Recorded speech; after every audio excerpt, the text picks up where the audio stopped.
Hey guys, Rich here. So I've got a ride coming up in a couple of days, and it's still pretty cold out in the mornings, and I've been having some issues with my fingers when it's cold riding. They're getting all numb and white, which is just no good. Particularly the cold isn't so bad, can push through that, but when they're numb I can't feel stuff. So I'm going to try and put a set of heated grips on the CRF, and I picked up these, what's this company? Simtech Heat Demon. And see, I made a note here already. There's an error in their wiring diagram. The white wire is high, not the blue wire. But before I actually go try to put these on the bike, since there's no specifications on here, I want to get an understanding of how much power these things are going to draw.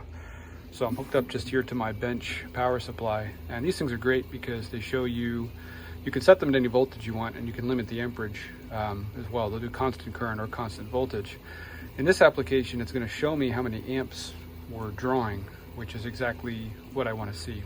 And apologies for the noise here, my 3D printer is running some parts as well.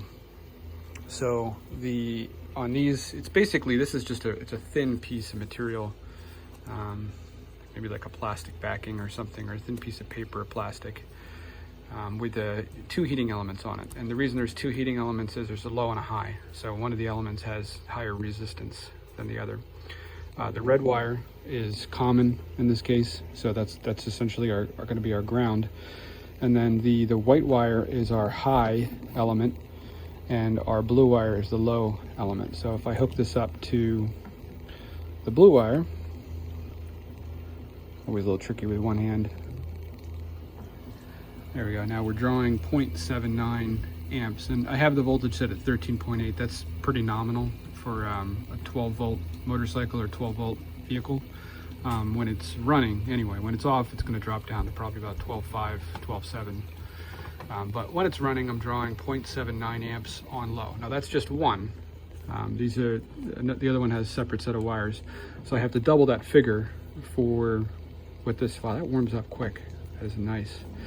So I'm going to figure 1.6 amps roughly on low, which is pretty good actually. And I don't know how much of this heat is going to end up getting sunk into the bars, but I mean, that's already really nice. I bet you most of the time just low is probably going to be plenty. On high it draws quite a bit more. So if we disconnect the blue and connect the white, and 1 point, again this is just one unit connected, it's drawing a little over 1.5 amps. So figure, say to be on the safe side, maybe 3.2 amps for both of them connected. Wow, it's actually too hot to touch now. Again, there's no place for the heat to go. This is just on my like my rubber workbench. But wow, it's cooling down now, but that was almost too hot to touch when it was on. Again, a lot of that heat is going to get sunk into the bars. This essentially gets sandwiched between. You take your grips off, and then on the clutch side, this just goes right on the steel bars or your aluminum bars, and then the grip goes over it. And they do give you a piece of, with aluminum bars, they recommend putting this heat shrink over the bar first, then this. That's not to electrically isolate it, it's to try and keep some of the heat from sinking into the bars. And then your grips just go right over top of this. On the throttle side, this is going to go on the throttle tube itself. That's another thing worth mentioning. In the pictures, they show two different parts. Both of these are the same part. I guess they changed that at some point in time along the way. These are both 15122. I guess in the past, the clutch side had a stronger element. Probably not needed. I think you can also wire these so that both elements are on at the same time. I'm not going to do that on my bench because I think that's probably going to overheat this without having it the ability of the heat to sink into anything. But I imagine you could wire both of these hot at the same time and run both elements on one pad. That's another thing worth mentioning. There's a whole bunch of different options out there. The reason I went with the Simtech Heat Demons is because these have two elements per pad. A lot of the grip heaters have just a single element, and the resistance is adjusted by having a resistor elsewhere in the circuit. There's two problems with that. Number one, that resistor is going to generate a bunch of heat. So wherever you put that resistor, it's going to get damn hot. So you probably don't want that like in your wiring harness or someplace else. It's got to be someplace where it's getting some airflow and isn't going to damage anything. But number two, because we're just now controlling whether the heat is going into the grip pad or dumped into that resistor, we're always drawing that higher amount of amperage. These on low, I mean, they're sipping power. Would we say 1.6 amps with both grip heaters on low? I mean, that's almost nothing, especially on a bike with an LED headlight. Even on high, I think we're well within the limits of the electrical system on the CRF. But all right, so now I know what to expect from an amp draw and how these things are going to be wired. So I'm going to head out to the bike and get started out there. All right, here we are out at the bike, and first thing I'm going to have to do is get these grips off. So I'm going to have to take the hand guards off, which is going to be a bit of a pain in the ass. I guess I'm going to end up having to loosen everything to get that to move out of the way enough. Same thing for this side. I'm not going to record all that. I'll just bring you back and kind of give you an update where I'm at with each step as we go. All right, so I got that off. It's only 2 bolts to get that loose. I forget where I learned this trick, but there's a trick for getting these grips off. So these are on here. No amount of peeling at them or screwing with it's going to loosen that guy. But if you take a blowgun from an air compressor and you get that just under the edge, it's like magic. Watch this. It's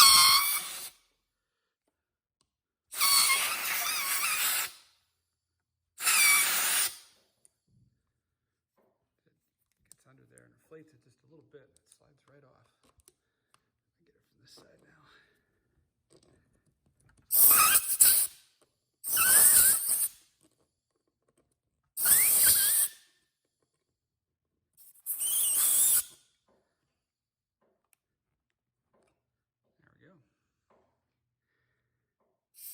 See, no damage to the grip. That's cut on the end from where I put the hand guards on.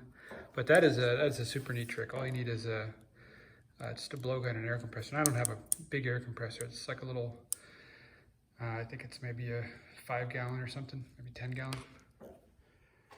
All right, I've got both these off. This is what this looks like on this, at least on the stock Honda CRF450L bars. This side sort of has like a knurled finish to it. And the throttle tube's a smooth plastic. The throttle tube side did have an adhesive in here. It kind of almost looked like it was applied in strips. Some of it stayed on the throttle tube, some of it stayed on the grip. I just turned the grip inside out and then brushed it off with a stainless steel brush. That also gives it a little bit more of a texture to stick on. Again, this side's still inside out. I think what I'm going to do, even though the instructions only say to do it on aluminum bars, I think I'm going to put the heat shrink on the bar. I don't see any reason not to. It's going to make this a little bit thicker. But sure, steel is not as conductive thermally as aluminum, but there's still no reason for the heat to go into the bars. I want the heat coming through the grips as much as possible. So I'm going to go ahead and put this on with a heat gun. And I think I'm going to put some spray adhesive on here first and then put this right over top and heat shrink it on to hopefully lock that in place a bit. I don't want to end up with a grip that spins.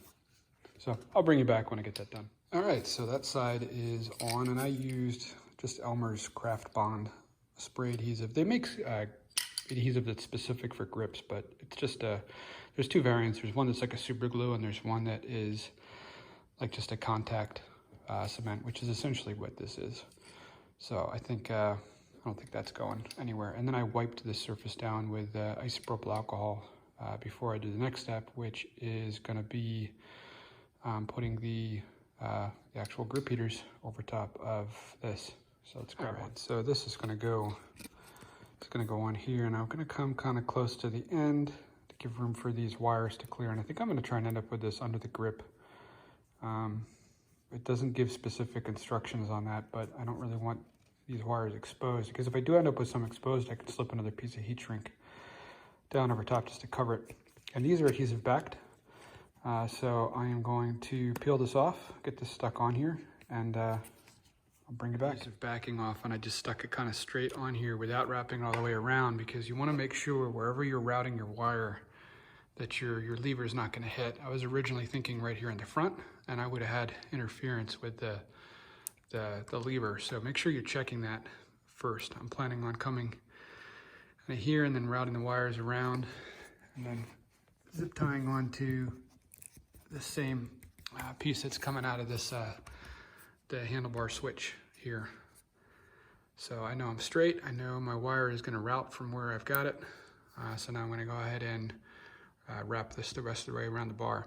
And I chose to come all the way to the end, mainly because I want to have room for these wires here to make that bend. I could probably come in a little bit, but I think I'm fine working right from the end. I'm about maybe 1.5 millimeters back from the very end of the bar. All right, there we go. So I am wrapped all the way around now, and even with the heat shrink on here, this still almost goes all the way around. I've got a small gap there. And I guess when you consider the gap from the element to the edge, I do kind of have one section there that's not heated, and I'll admit it's not an ideal spot. That is a spot that I'd prefer not to have a gap. But I don't think the gap is big enough that it's gonna make an issue, and there's not a whole lot I can do about it to still have the wires come out where I need them to. So yeah, I guess I maybe could have come around a little bit more. It's tough because I don't want that clutch lever to interfere where the wire is coming through.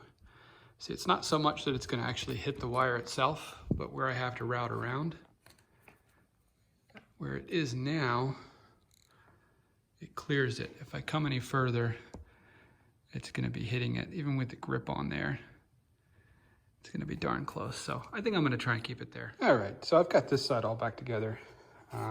Not wired, obviously. So what I'm going to do is I'm going to grab my bench power supply, the one I was using earlier to test these, and just hook it up to that and see how it works before I keep going. So I will hook it up and bring it back. All right, so it has been about 5 minutes. Looks like that has dropped just a hair. So they're probably up to full operating temperature. Oh yeah, so that is, I can touch it, but it would be uncomfortable to keep my hand on here. It starts to get uncomfortable right about there. So through a glove, that's probably not uncomfortable, but that's perfect. That's the high setting. So I would expect the high to be, you know, kind of almost too hot to comfortably hold with a bare hand, not in the winter. So I would think in the winter, air running across this thing with gloves on, that's probably gonna be great. And I can feel some of the heat sinking into the handguard. The handguard bar is warm kind of here. The bar here, this is not warm at all, but I'm also pretty far back from the heating element. I guess a nice side effect, it probably warms the bar a little bit underneath these controls. Dry them out when it's wet. Yeah, that's great. All right, time to move on to the other side. All right, I ended up actually peeling this side off twice and reapplying it till I was happy with the location, because remember, this side's gonna turn since it's on the throttle tube. I'm essentially almost straight down, maybe a little bit that direction is straight down, so that I believe if I have the wire essentially kind of tucked up in here, it can rotate and the wire shouldn't be in the way of anything for that whole stroke. It's not sticking back so far that I risk it getting caught up back here, not interfering with the brake, and it's not coming up so high that it's going to get snagged by something. So I think I'm happy with that spot. I want to put just a little bit of contact adhesive on this and try and work that grip over. See, I got glue all over my fingers from that last one.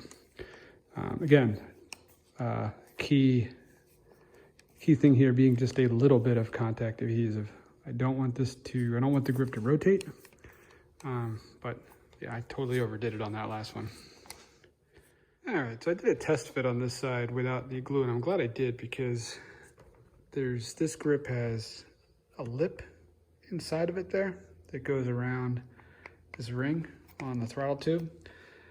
And I think what I want to do is actually trim a little section out of the grip to allow that wire to exit without with ensuring that it doesn't press against this piece here, the throttle control. Last thing you want to do is have your throttle jamming against there. So let me go trim a little bit out of there.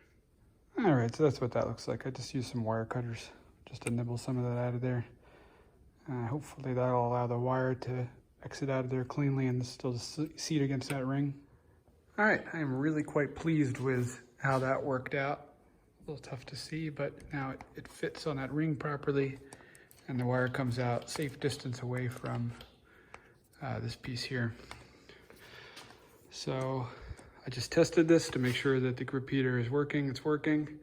I did not put any glue on this. I think what I'm going to do is roll this grip back now a little bit and just get some glue on there. I honestly don't think it needs it, but I say that and then I wonder if when it gets wet, if it's going to loosen up, and that'd be a real crap thing to have happen while you're riding. So I'm going to roll this back and put some adhesive on there. All right, so I was able to roll this all the way back, actually, like all the way back to probably about there. Put some spray adhesive on and then roll it back in place. Again, a little compressed air just to get it to fit properly along the whole length. I'm super happy with that. Again, no obstruction for turning, and I just wired this guy on to try it, and it is heating up. So that is the end of part one. Next time, I'm gonna come back and do the electrical wiring on this, and it's actually the same circuit I tied into for my GPS power, but I'll break out the wiring diagram and again show you how to get to that circuit, because we're not drawing a ton of amps here. I think we said like 3.6 amps or something like that on high, which is really not very much. So see you guys in part two.